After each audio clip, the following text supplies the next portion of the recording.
tali. Come. See my bed? Remove my bed. Ha? Remove your bed, madam? Tanggalin ko daw yung higaan niya. What? No, no, no, no! Remove my bed! What? Ito na nga, tinatanggal na! No understand? Small English? Oof! Ang labo naman ito ni Madam Kausap. Uy, sabi tanggalin ang bed.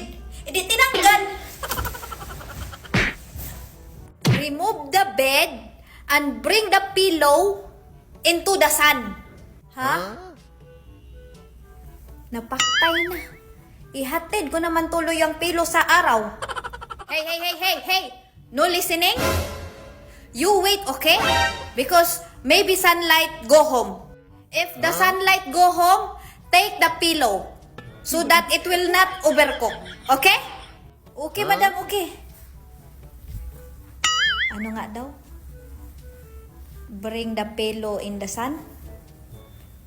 Baka ipaaraw yung ano, yung unan. Abroad pa mura. Inday, digiga. Wait. Ay, hindi pa siya tapos. Yes, madam. Breakfast. Sir, toast. Toast? Bastos mo yun sa amin. You know? And cook, sir, egg with 2 eyes. Okay? Bread. Sir, egg? Yes, sir, 2 egg. Okay, madam. Itlog daw ni sir. What? And it's sir, hotdog. Ha? Na abroad pa more.